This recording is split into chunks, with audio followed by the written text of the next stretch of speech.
Okay, welcome back to the podcast. I am joined today with Dr. Michael Cummings. He is a psychopharmacologist. He is someone who's been on the podcast many times at this point. Hello, I'm happy to be back. Today, we're going to be talking about borderline personality disorder and medications and what we know, what we don't know, what is helpful, what is not so helpful. So maybe we could start out and you could just kind of define how do you define borderline personality disorder? Okay. This is a disorder which I'll start with a disclaimer at the beginning. I don't like the present name of the disorder in the DSM.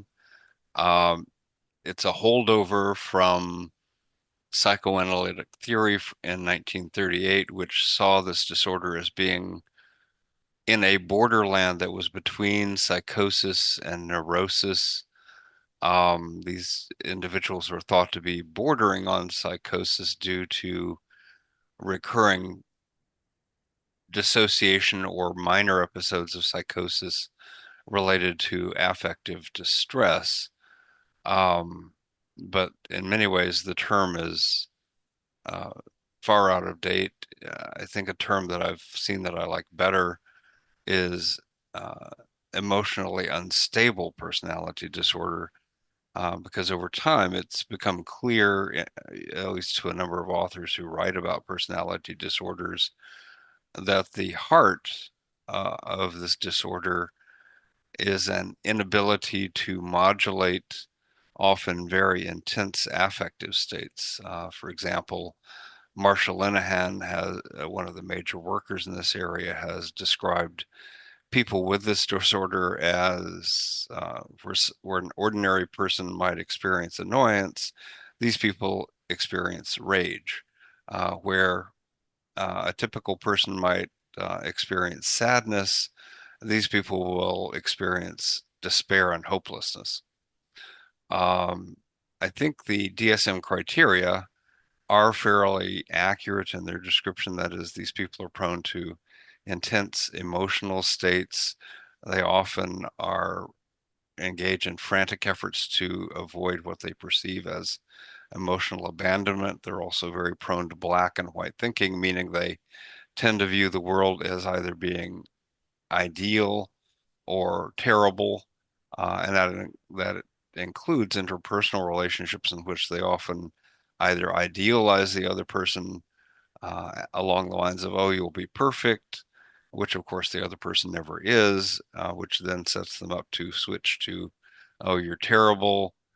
So they alternate between idealization and devaluation. They often also feel an internal sense of emptiness, a lack of coherent self-identity, and often engage in very impulsive, often self-destructive behaviors in an attempt to escape from what they find to be intolerable negative affective states. Previously, we've also talked about temperament from birth, and in a New York longitudinal study from 1956 to 1988, uh, researchers evaluated 138 infants and categorized them into three categories: easy, which was about 40% of them, which were generally cheerful, quickly established sleeping patterns, not much affective arousal to novel stimuli, and quickly adapted to new routines. So that was the easy. There was about 15% that were slow to warm up. They had lower activity level withdrawal on first exposure to new stimuli. And there were 10% that were categorized as difficult, which, quote, often irregular in feeding and sleeping, are slow to accept new foods, and take a long term to adjust to new routines or activities, and tend to cry a great deal. And so, of the 141 children they followed, 42 had behavioral problems. The difficult children accounted for the largest proportion of these cases. About 70% of the difficult children developed behavioral problems. So, in a previous time where we discussed this, you mentioned that this was probably temperamentally leading to some of the issues later on that lead to borderline personality disorder. Yes, indeed. The data that's out there suggests that temperament plays a large role in the evolution of borderline personality disorder. And indeed, although we don't know much about the genetics of the disorder, it is clear that having first-degree relatives who suffer with this disorder leads, those families have a higher overall prevalence of this disorder. This temperament, the temperament is thought as then perhaps giving rise to some of the unstable social interactions that may then worsen the person in the direction of developing borderline personality disorder.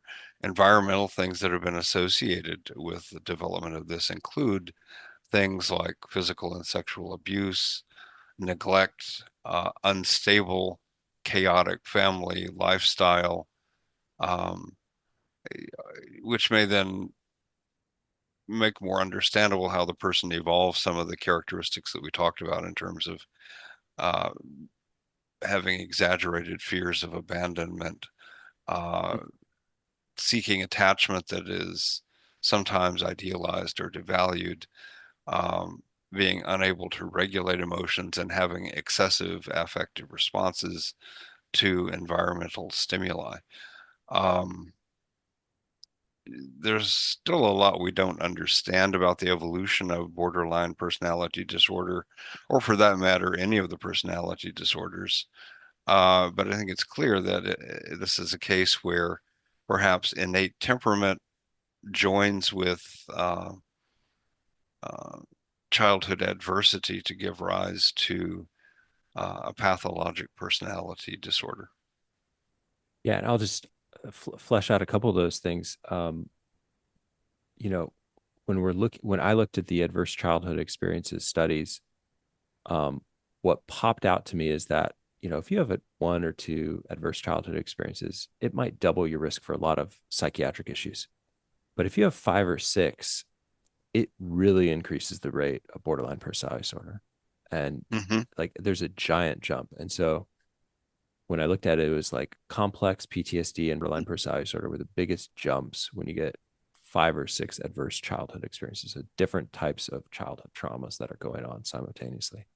At the same time, when we talk about the genetics, like why we don't know because it's so complex, there's so many genes, it's like probably hundreds of genes that are contributing, not just one or two. And with the heritability estimates are around 46% in one study, meaning if let's say you had one monozygotic twin with BPD, you would have a 7.4% chance of the other monozygotic twin also having Mm-hmm. BPD. This was in a study of 1.8 million individuals. And so, if you think about heritability, 46%, what does that really mean? Well, height is somewhere around 90%, ADHD is around 71%, schizophrenia around 73%. So it's less heritable than some things, but it still impacts it, right? So yeah, I agree with you, Dr. Cummings, as always. Yeah. We're always in Well, perfect oh, agreement. indeed.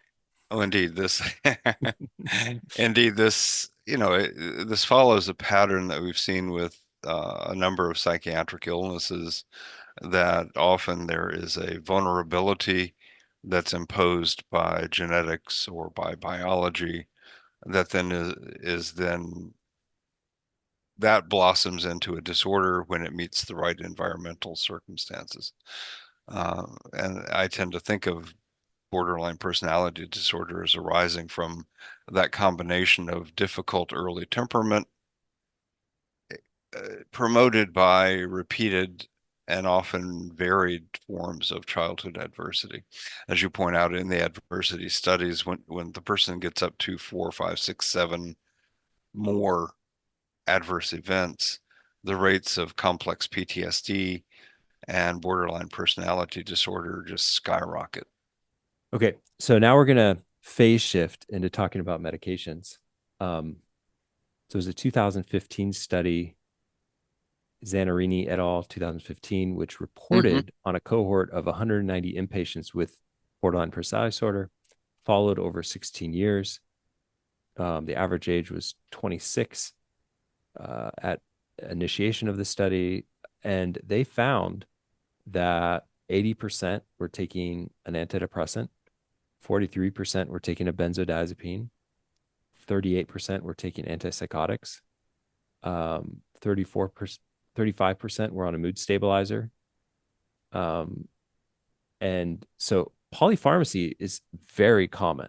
And so kind of starting it out with like, is this the best option, right?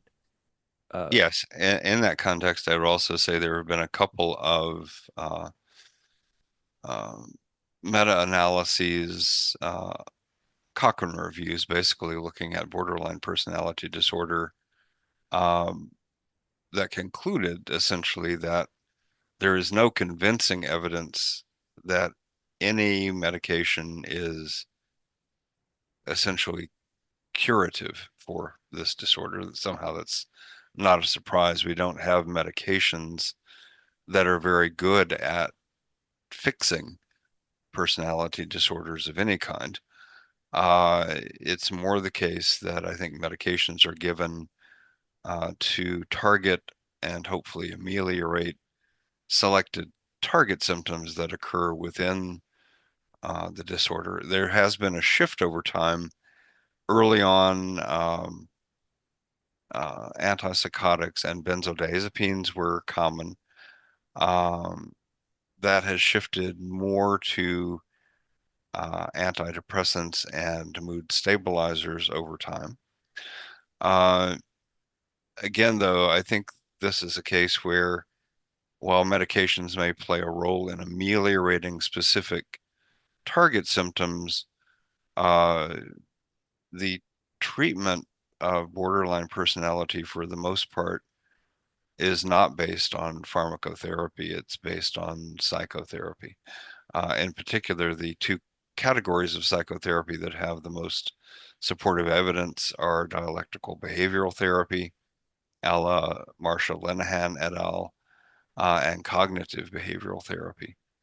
Um, you know, this is a personality disorder that is frequently comorbid, most often with substance use disorders, very high rate of comorbidity, mood disorders, anxiety disorders, and eating disorders.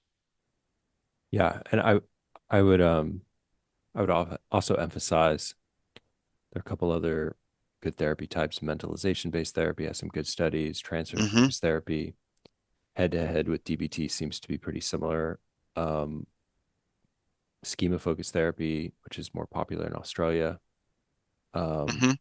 so DBT, of course, um, and yeah, I would also add.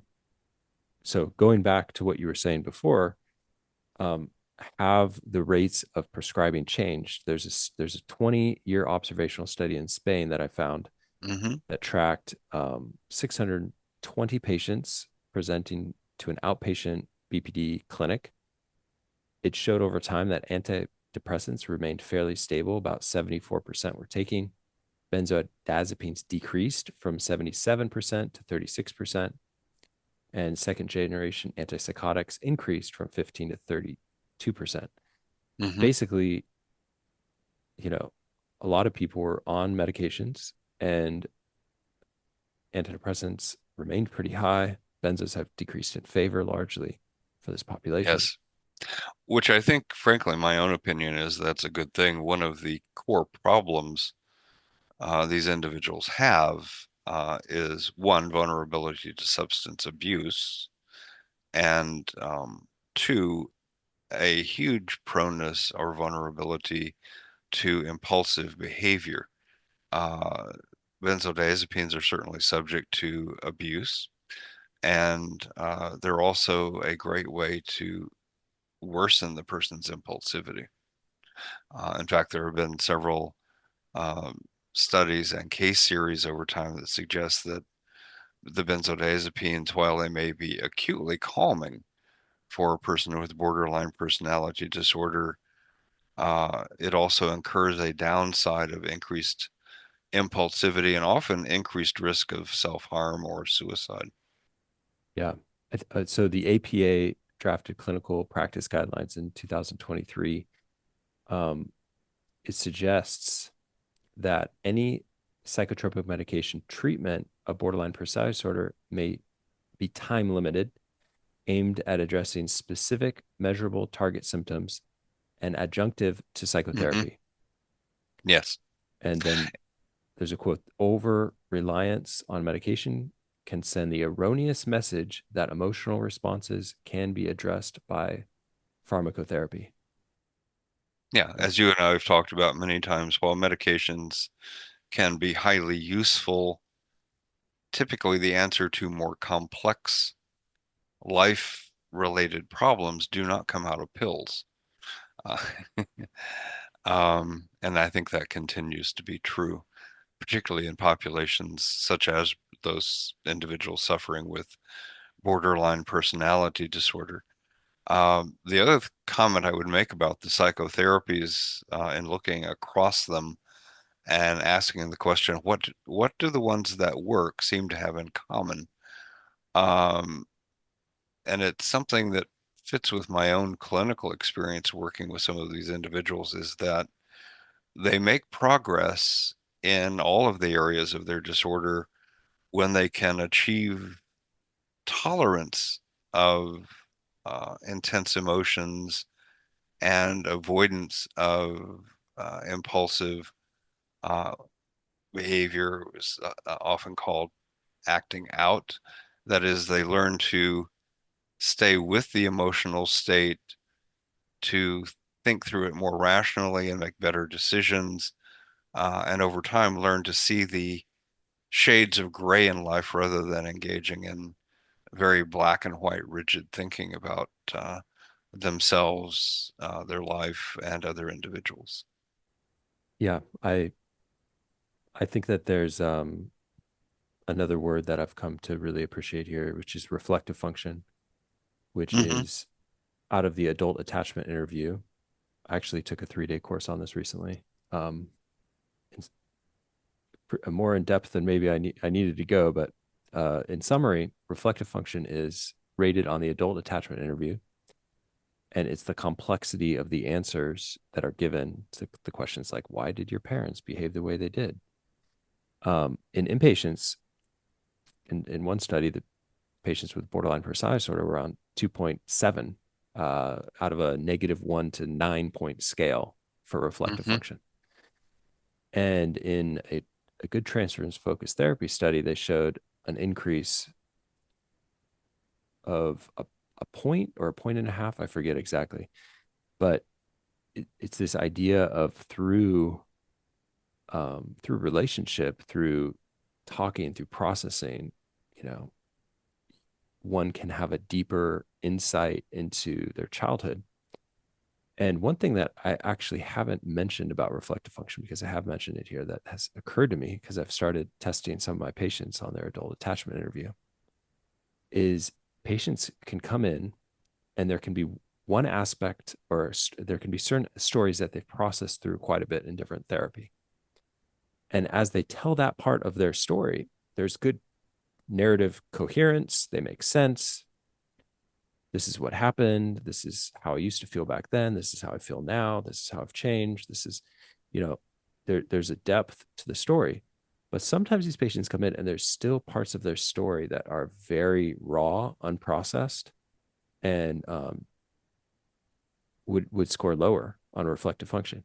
And so part of, I think, in processing with these patients is to get to those parts as well and to slowly Hmm. integrate and develop narrative coherence um, from those more distressing aspects of their childhood. Yeah, very much so. And which brings us back to a point I think we made uh, in the episode that we did in conjunction with Dr. Melissa Perot. While a lot of clinicians often have a somewhat nihilistic attitude toward persons with borderline personality disorder, because they can be very intense, often very demanding patients emotionally. The truth is their prognosis is pretty good. Most of the long-term studies out there suggest that between 45 and 50% will achieve remission over somewhat varying lengths of time, but on average about a decade of treatment. Yeah, and there's the really nice longitudinal study on mentalization-based therapy, which I've talked about before as well, which is like showing that the majority of the patients who did this really intensive therapy no longer met criteria for borderline personality disorder. They were None of them were on polypharmacy anymore. Um, Hmm. I'll include that in the handout for you guys. It's by Bateman, Fonagy et al., 2008. Um, Huge improvements in in various aspects of their life, increased employment, decreased hospitalizations, decreased suicide attempts, decreased use of antipsychotics, mood stabilizers, and even at 5 years after discharge. And in talking to Fonagy, he said one of the things which I haven't heard except from his mouth, which was so powerful, was one of the things he felt was fundamentally shifted in the patients was their ability to create and maintain good relationships with other people outside of the therapy relationship. Hmm.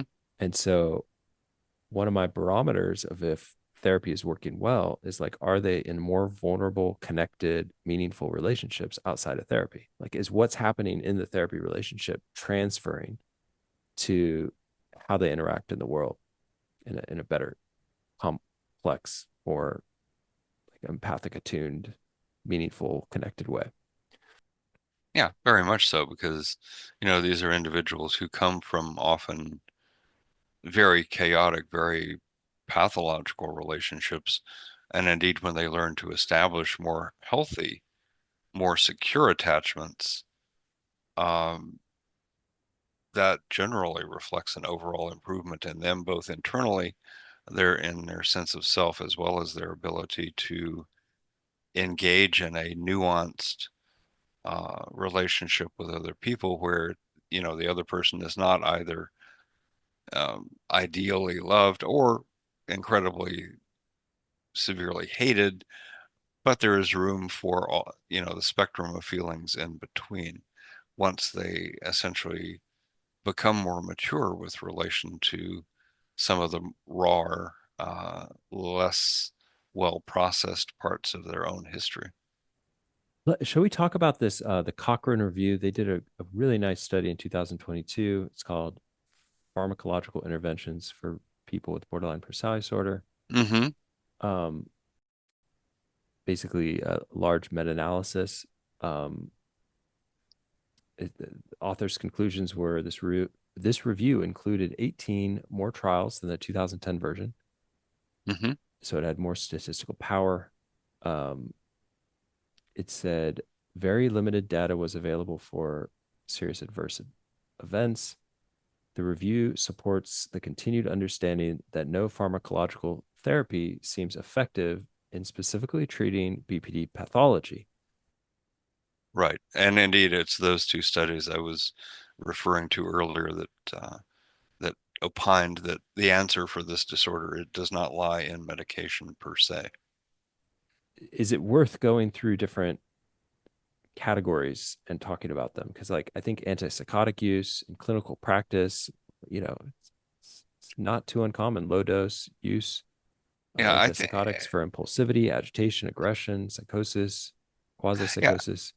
yeah, I think the chief element of using medications well in this population involves several points. First, recognizing the conclusion of the Cochrane Review, medication is not the principal treatment. That is, you're not going to alter the person's borderline personality structure with any medication.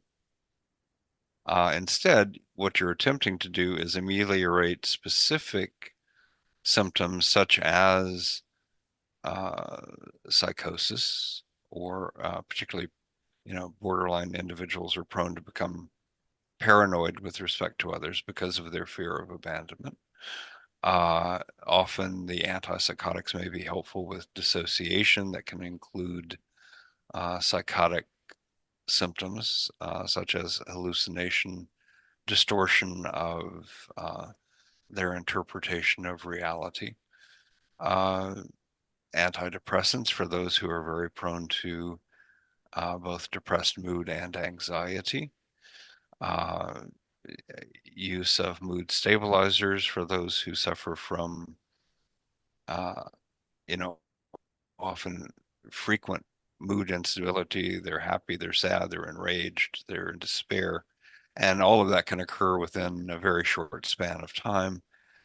Um, so this is a case of using the medications to deal with specific symptom areas, but always in the context of recognizing that the medication is not going to be curative of the underlying disorder. Strofer's, Whittling et al. 2022. It's this Cochrane review that we're looking at. When I Mm-hmm. look at the forest plot for antipsychotics, it overall it does not cross the statistical significant line, right? It's a mix. There are some studies Yes.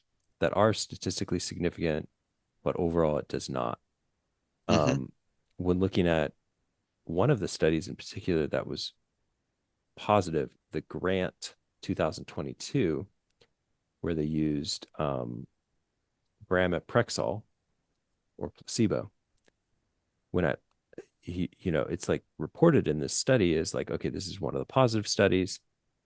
There was a significant difference in BPD symptoms, but only in the very last visit. So they had multiple visits that were like almost identical. In the last visit, it beat placebo, which to me, I'm like looking at it makes me less excited, right? Yeah, Um, that's, you wonder if that was, despite their statistical analysis, you wonder if, well, was that a fluke of some sort since it didn't occur in a more established pattern? yeah, so it's like Uh, all there were 8 times that they came in to score them, and only the last time, right? Is there a separation? yes. Um, there was another study, Black et al. 2014, which looked at low dose quetiapine versus high dose quetiapine. Low dose was at 150 milligrams, high dose was at 300. The difference in improvement um, was was stronger between the low dose and the placebo, Mm-hmm. with an effect size of zero point 0.8, and the difference between the moderate dosage quetiapine group and the placebo was not did not meet statistical significance. So this may be one of those things of like, if you're treating someone with 150 and you're thinking about going up, it might actually do worse than. Yeah, it might be worse, and I can see reasons for that in that, for somebody who does not suffer from a primary psychotic disorder, the antipsychotics can impose fairly serious impairments in cognitive processing, uh, which of course is one of the things the person with borderline personality disorder needs to be able to do better, not worse. While low dose may be providing enough simply quieting of the degree of their affective intensity to provide some benefit. And to give you a more concrete example or analogy of how I think about medications in borderline personality disorder, if I'm treating somebody who has um, pneumonia and they are febrile, will they benefit from me giving them acetaminophen to lower their temperature? The answer is yes. Will acetaminophen cure their lung infection? No.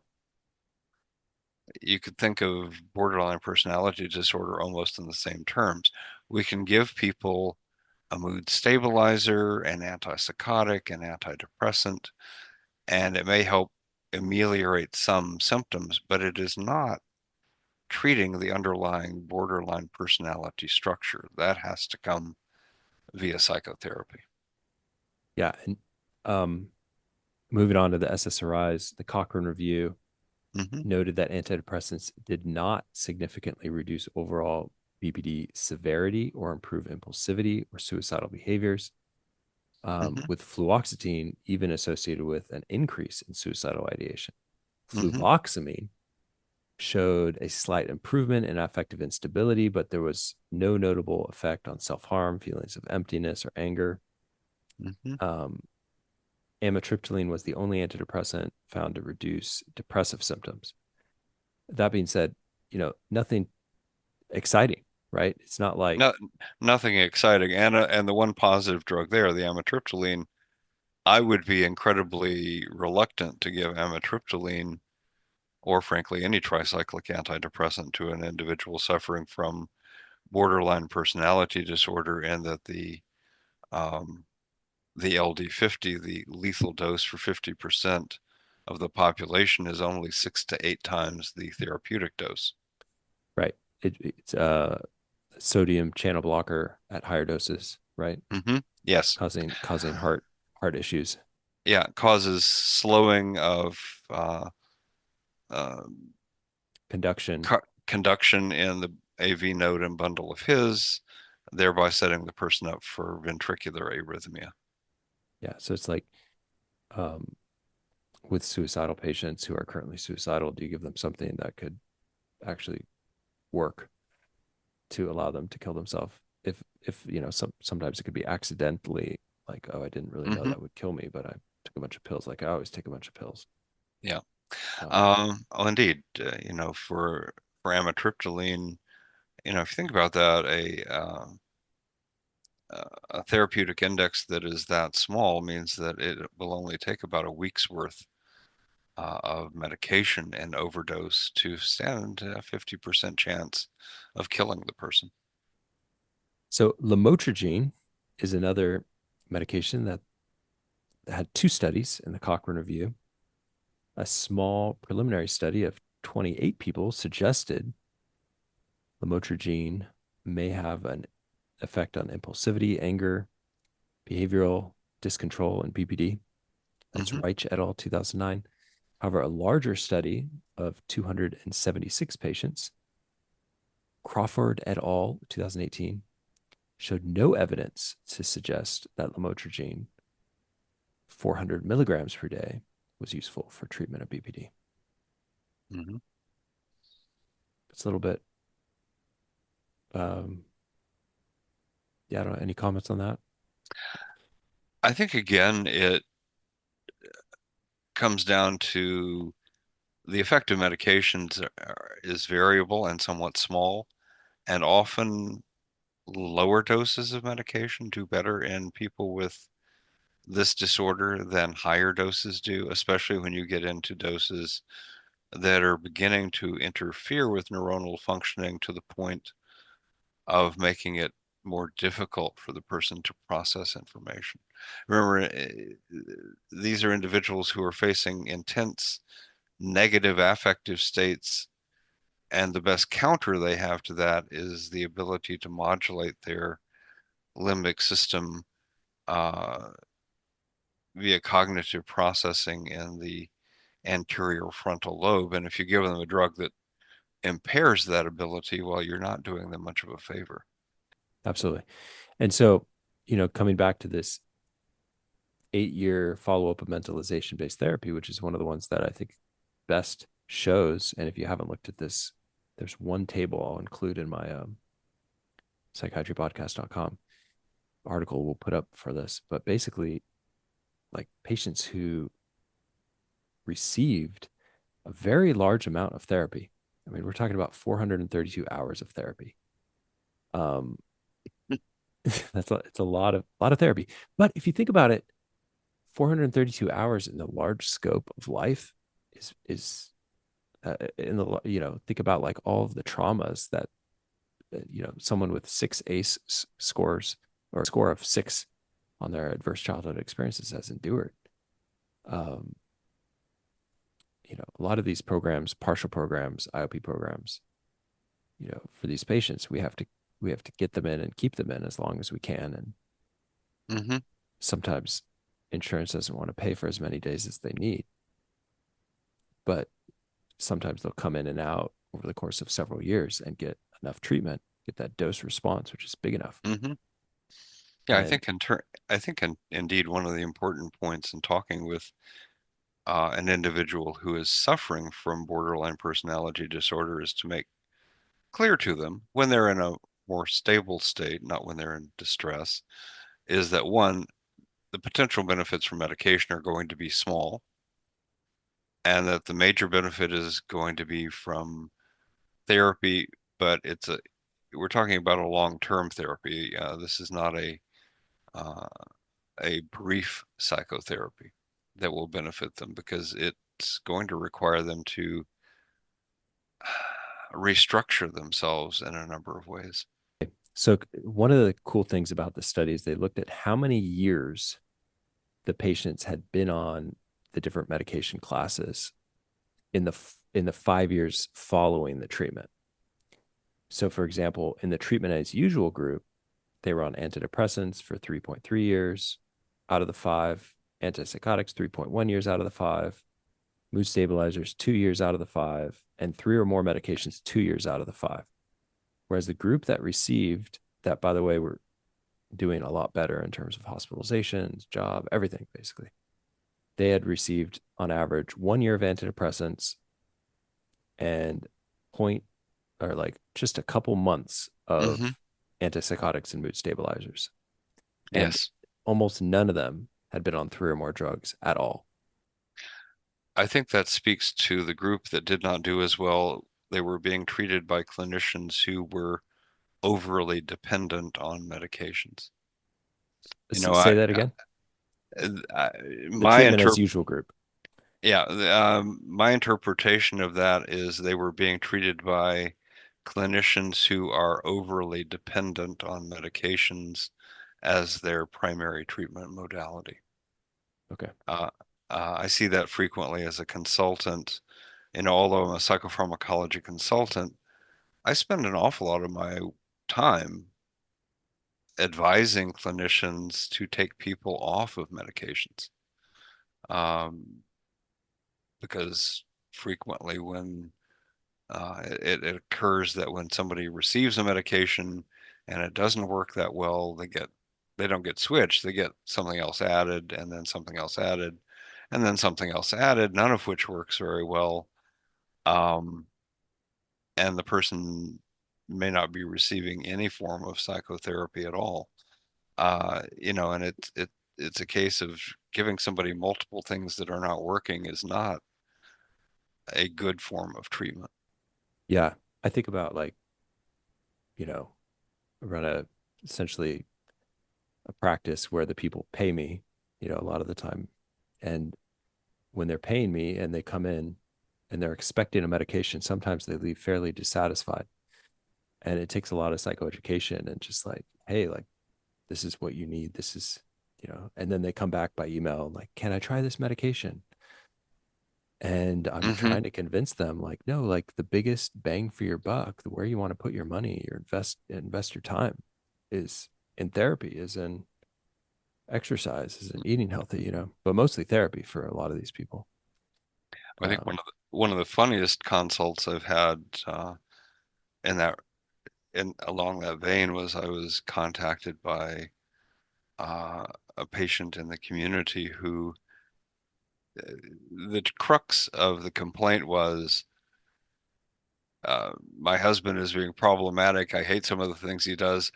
What pill can you give me? Um, to which my initial thought was, for you or for him? right. But it was a case of where no, what was needed was a lot of work on their relationship. It was not a case of there was not a pill out there that was somehow going to fix problems in an interpersonal relationship. Do benzodiazepines make people worse with BPD? Yes, would be my short answer. There is a lot of suggestion that things such as impulsive behaviors, which can include a lot of things with people with borderline personality disorder, including self-harm, things like excessive spending, risky behaviors in general. Those things get worse with benzodiazepines because you're impairing the person's judgment. And with respect to impulsivity, the core definition essentially is that the person acts before they think through the potential consequences of their action, and giving them a medication that's very likely to further reduce their ability to consider consequences before acting is not doesn't strike me as a good idea. And indeed, there are studies out there suggesting that rates of impulsive behavior, rates of violence, rates of aggression all get worse if the person is chronically taking a benzodiazepine. There's one major study um, that supported this idea that benzodiazepines increase risk of suicide. Leschito et al. 2023. It was a study of 22,000 individuals with BPD in this Swedish registry that were followed for 16 years. The Mhm. authors found a decreased risk of suicide attempts or completed suicide in patients taking ADHD medications, hazard ratio of 0.83, null finding for mood stabilizers, increased risk of antidepressants, hazard ratio of 1.38, antipsychotics, hazard ratio of 1.18, and benzodiazepines, hazard ratio of 1.61. Now, Mhm. one could say, well, were the ill patients taking more meds because they were ill? And, you know, maybe it was just that the more sick the patient, the more meds they were given because they continually go back to their doctor and are really sick. Anyway, any thoughts on this in particular? Or? I would tend to buy the argument, except that a very similar pattern has been found in other disorders. For example, Tahanan et al. Looked at rates of both all-cause mortality and suicide-related mortality in people with schizophrenia who either were taking two antipsychotics, an antipsychotic and an antidepressant, or an antipsychotic and a benzodiazepine. The effect of two antipsychotics was not significant, didn't make any difference. The antidepressant actually reduced suicide risk with a relative risk ratio of 0.57. And the benzodiazepines, in contrast, increased all mortality risk by a ratio of 1.71 and increased the risk of suicide by almost fourfold. So I think this is a pattern seen across disorders where basically reducing someone's, if you will, prefrontal cortical functioning with a benzodiazepine does not help them in terms of being able to modulate their limbic system and make better choices. Um, and that makes perfect sense. The benzodiazepines act at GABA A receptors for the most part. And those receptors are most plentiful in the prefrontal cortex. Hmm. Uh, that's why when people get intoxicated, for example, with alcohol, same receptor system, slightly different mechanism. Um, People essentially become intoxicated from the top down following there's a decreasing gradient in these receptors from the prefrontal cortex. As you go further down, they become less plentiful. By the time you're down to the brainstem, there are very few. Uh, and indeed, if people are drinking large amounts of alcohol, they get more boisterous, less inhibited, and are more impulsive. Then if they keep drinking, they start to have fine motor dyscontrol, then major motor dyscontrol, and then finally they'll inhibit the brainstem and they'll pass out. The benzodiazepines follow a similar pattern. Okay. And then I think the last category of thing I wanted to get you to weigh on was ECT and Mhm. borderline personality disorder. My own reading of the literature is that ECT appears to have a role in those who are comorbidly depressed or psychotic in a more persistent sense, but that ECT does not change the personality structure per se, or the core symptoms of borderline personality disorder. So ECT, certainly if I had somebody who is pharmacologically resistant, who meets the criteria for a comorbid depressive disorder, I think for that person, ECT is worth thinking about. Again, to treat the depression, not the borderline personality disorder. Okay, great. I think in just my personal anecdotal experience, I've had one patient with pretty severe BPD who had prior ECT, which did not help her, and she had some memory Mm-hmm. issues from it. Yeah. And then she eventually got through her BPD with about a year and a half of partial, Mm-hmm. and the processing of some pretty significant trauma that she was not wanting to see. Yeah. Well, I think in many ways this brings us back around to the conclusion that we had earlier, is that, as found in the Cochrane reviews, the somatic treatments we have available to us may be useful in treating targeted symptoms or perhaps comorbid disorders, but the mainstay of treatment for borderline personality disorder is an appropriately chosen and pursued psychotherapy. I think in summary, if you're here, if this is the first episode you've heard on BPD, go back and listen to our prior episodes. You can find that at psychiatrypodcast.com. There's a whole list of them there. And talked to Feinstein about different psychotherapies. We talked to Cummings before about more details on the diagnosis, the history, the symptoms, and treatment. All right, so I hope you enjoyed that discussion with Dr. Cummings. I wanted to go over a couple things that we looked at since the recording of the episode. One was we looked at the APA, American Psychiatric Association guidelines. They had one in 2001 and a future one coming out in 2025. The 2001 APA guidelines for treating BPD emphasized pharmacotherapy for acute decompensation and for chronic trait vulnerabilities such as affective dysregulation, impulsive behavioral discontrol, and cognitive perceptual symptoms. On a relatively limited amount of evidence, these guidelines suggested trials of SSRIs for affective dysregulation and impulsivity, stating a reasonable trial of SSRI for treatment of patients with BPD is at least 12 weeks. That's a quote. And here's another quote. If affective dysregulation appears as anxiety, an SSRI may be insufficient. At this point, the use of benzodiazepines should be considered, although there is little systematic research on the use of these medications in patients with borderline personality disorder.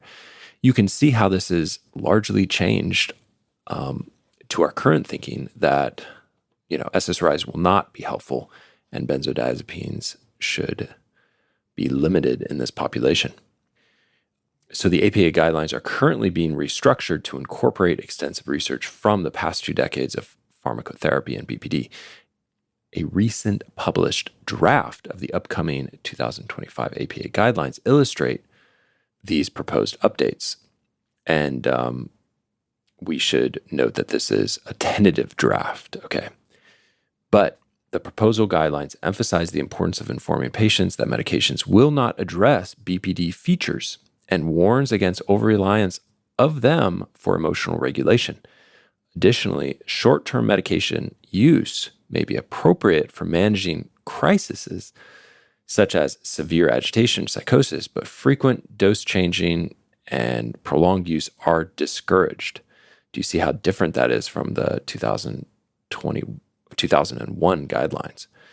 That went on to say medications for managing co-occurring conditions like depression and OCD may be considered, but they should be prescribed cautiously, considering risk of toxicity or misuse. So a lot more conservative approach in general, much shorter term, and not the emphasis on the SSRIs or the benzos. Okay, I also wanted to look at what other countries are doing because my listeners are from all over. So the United Kingdom's National Institute for Health and Care Excellence, Clinical Practice Guidelines 2015. advised that pharmaceuticals should not be used for either the treatment of BPD specifically or for the treatment of particular BPD-related symptoms or behaviors. And the guidelines emphasize that if sedative or antipsychotic medications are utilized for the initial stabilization in the acute setting, they should be used cautiously and with consent from the patient and should not be utilized for duration longer than 1 week. Isn't that something else? That's my commentary on it. That this is this is a big change, right? That these national guidelines are pushing for careful use beyond 1 week. The guidelines specifically recommend against the use of antipsychotic medications for medium to long-term treatment of BPD. Lastly, the NICE guidelines do suggest that medications can be considered for treatment of comorbidities in patients with BPD. Here's a couple quotes, and this is on the website as well. Drug treatment should not be used specifically for borderline personality disorder or for the individual symptoms or behaviors associated with the disorder. For example, repeated self-harm, marked emotional instability, risk-taking behavior, or transient psychotic symptoms. Here's another quote. Antipsychotic drugs should not be used for medium and long-term treatment of borderline personality disorder. Here's another quote. Drug treatment should be considered in the overall treatment of comorbid conditions. So still assess for comorbid conditions and then consider, should they be used to treat those comorbid conditions? Here's another quote. Short-term use of sedative medications may be considered cautiously as part of the overall treatment plan for patients with borderline personality disorder in a crisis. I also looked at the European guidelines for personality disorder, past, present, and future. It was a recent 2019 study analyzing the various European guidelines for treatment of personality disorders, and it found that most European nations advise against the use of medications as first-line treatment for borderline personality disorder. However, there are notable exceptions. Switzerland, Finland, and the Netherlands all recommend that medications may be considered for targeting specific symptoms or behaviors associated with BPD. And here's a quote.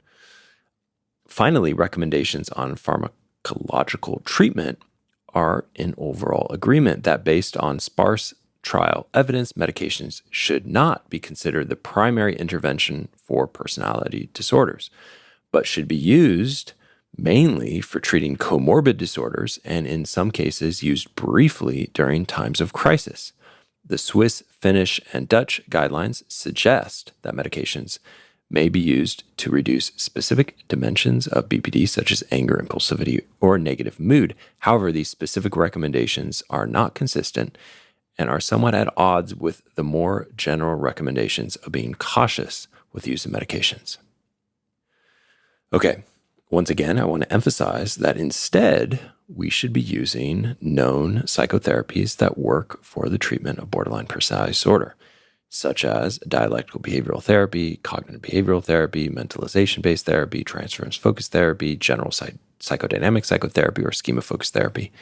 And I've covered these in the past and previous podcasts. If you just look up my name, Pewter and BPD, you will find all of these things.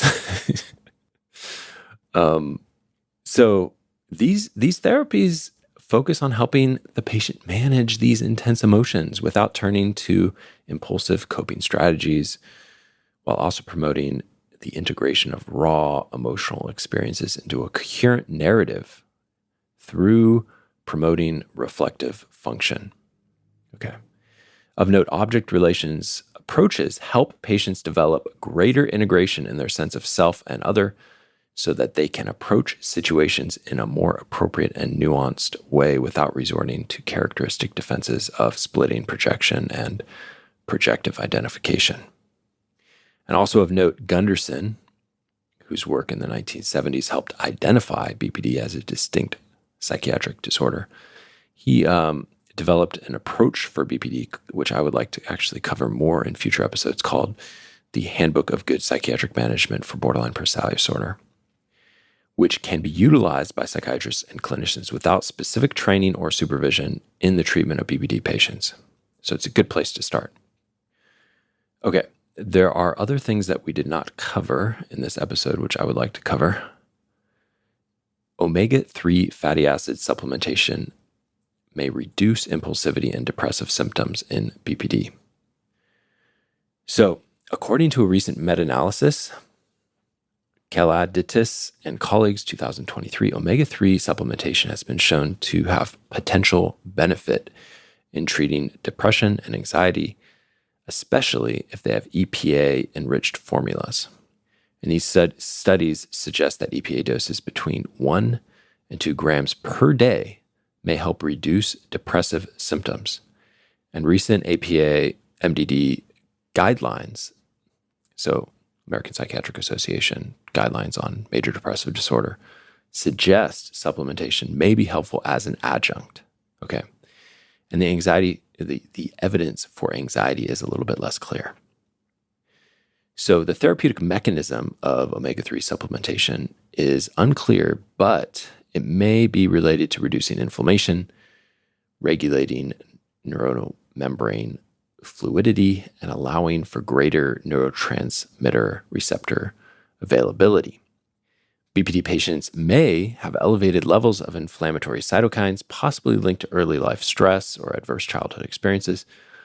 Therefore, omega-3 supplementation could help alleviate some symptoms of BPD, such as mood instability and aggression. And I would also comment, I was recently looking at just how food is made, and, like one of my friends who was getting into farming noted that grass, or chickens that eat grass, that wander around eating grass basically, and rather than, corn feed and stuff like that, their omega-3 per egg is so much higher than the chicken that eats, this kind of cornmeal or whatnot. So, we really have to think about the food we eat and take this science seriously. Okay, so let's keep going. A meta-analysis by Karenswika and colleagues, 2021, reviewed 4 small randomized controlled trials evaluating the effect of omega-3 supplementation on symptoms related to BPD. The analysis found significant reduction in depressive symptoms, referred to as affective instability by the authors. The standardized mean difference was 0.74 and a decreased impulsivity of 0.45, which was like, when I saw that, I was like, oh, wow, that's something. Like, what is that? Let's look at that. 3 of the studies compared clinically dosed EPA at around 700 milligrams to 1,220 milligrams, and DHA of about 480 milligrams to 908 milligrams to placebo. So 3 of the studies looked at that. Only one study directly measured BPD symptoms using a validated scale, which could be a critique of this meta-analysis. Okay, Bellino and colleagues, 2014, found that 12 weeks of treatment with 1,200 milligrams of EPA and 800 milligrams of DHA, combined with some valproic acid, small dose, 50 to 100 micrograms, did not significantly reduce BPD symptoms. They used the BPD Severity Index scale compared to valproic acid alone. However, small improvements were noted on subscales related to anger and impulsivity. Okay, so although more studies are needed, and hear me out, I do think we need more studies to fully understand the effect of omega-3s in BPD, this intervention offers a low-risk, well-tolerated adjunct to treatment with the added potential of cardiovascular and cognitive benefits. So this is something that we can recommend. If you're not going to recommend medication, you can recommend, hey, you need to take some omega-3s, and you could look at specifically, how do you get that dose big enough? Okay. So remember the milligrams, and I'll put in my handout of how many milligrams each of these studies were, but this is more than just 1 omega-3 pill per day. Okay.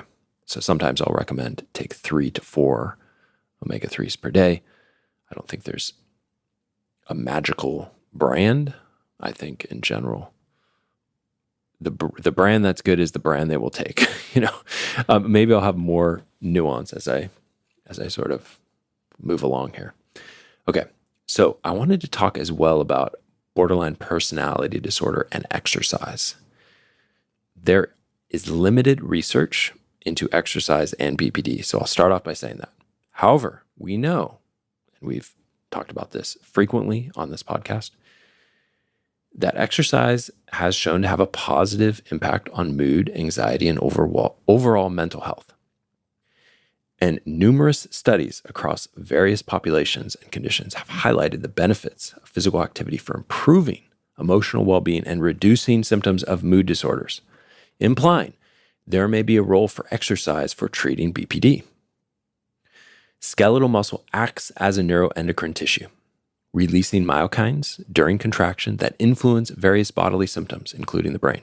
Certain myokines, such as capsaicin B and irisin, can cross the blood-brain barrier, where they subsequently influence and indirectly increase brain-derived neurotrophic factor, resulting in downstream contributions to improved cognition and neuroprotection.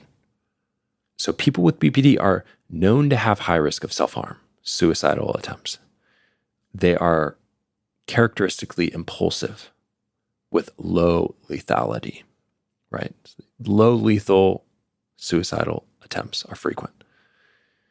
And previous systematic reviews have demonstrated that exercise significantly decreases suicide attempts in those with mental disorders. As exercise is known to reduce emotional impulsivity, it is hypothesized that regular exercise may serve as a protective factor against suicidal attempts. Further research is required to specifically know this in the BPD population. However, we know that BPD and suicidality go together. And so it's highly probable that in some of these studies, there were people with BPD that were included in the study. There were probably other people as well, but more studies are needed. Exercise is known to reduce emotional dysregulation, which is a prominent symptom in BPD. Further, BPD is known to be highly comorbid with other mental disorders. Depression, anxiety is much higher. Physical health conditions such as metabolic syndrome, cardiovascular disease is very common, which exercise has proven efficacious. So in particular, we know that cardiovascular and endocrine diseases account for about 1/3 the deaths of patients with cluster B personality disorder. So as such, and I would say enthusiastically, we need more promising studies where they look at specifically BPD and emotional dysregulation and the treatment of comorbid mental disorders in patients with BPD. But we can recommend exercise enthusiastically to patients as a way of augmenting therapy, So, when a patient comes in, BPD, therapy, omega-3s, exercise makes sense to me. Try to get them into a partial program if they're too acute for outpatient. Okay, so then there's the question of what about ketamine and esketamine for BPD? Given that BPD is associated with these quasi-psychotic and dissociative symptoms, which ketamine can induce, there is concern that patients with BPD may not tolerate ketamine. Could it exacerbate the symptoms? Okay. So a recent randomized controlled trial pilot study attempted to address this question, finding that dissociative effects of ketamine were transient. However, the 6 ketamine group participants with a history of dissociative episodes and experiences had a higher mid-infusion dissociation and also positive psychotic symptoms in the BPRS scale compared to those without a history of dissociation. Okay, so something to note. If they have a history of dissociation and you're outpatient taking care of these patients, there's a higher likelihood that they will get more dissociative in the sessions.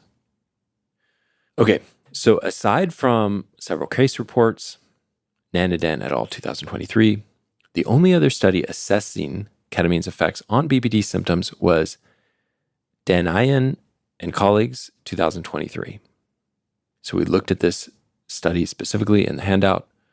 Real-world effectiveness of repeated ketamine infusion for treatment-resistant depression with comorbid borderline personality disorder.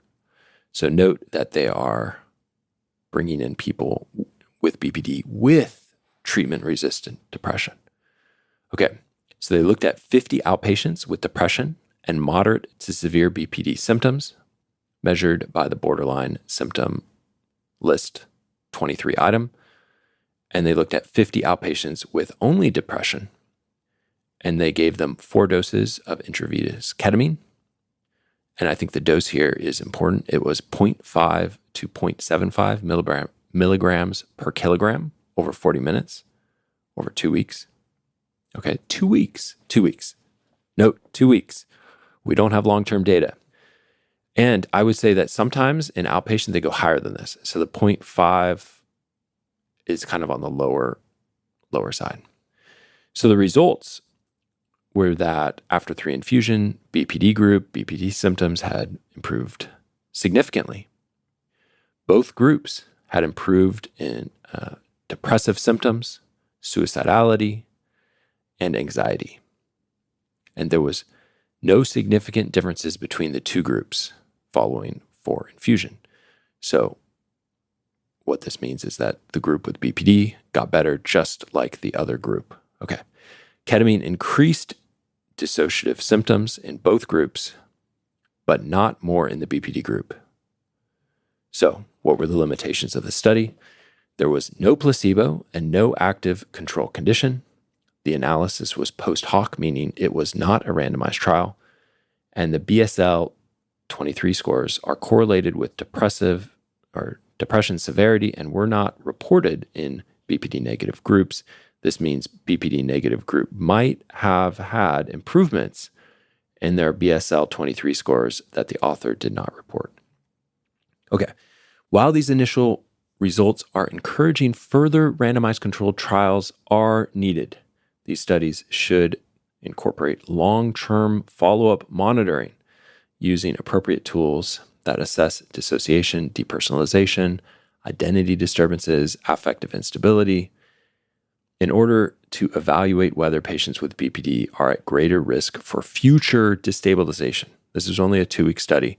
I'm worried about, as an outpatient doctor, following these people for months, what happens? And I talked to one of my colleagues. He has a podcast, Craig Heacock. He's a psychiatrist with extensive experience prescribing ketamine therapy for many patients, and he weighed in on the use of BPD and ketamine. And this was a personal correspondence that he is allowing me to quote here. So he said, quote, "I think lower dose oral ketamine can potentially be helpful in the context of ketamine-assisted therapy, but it must be cautiously and judiciously and only after strong and a trusting therapeutic relationship has developed. Ketamine can light transference on fire. It can trigger self-harm and suicidal thoughts in BPD.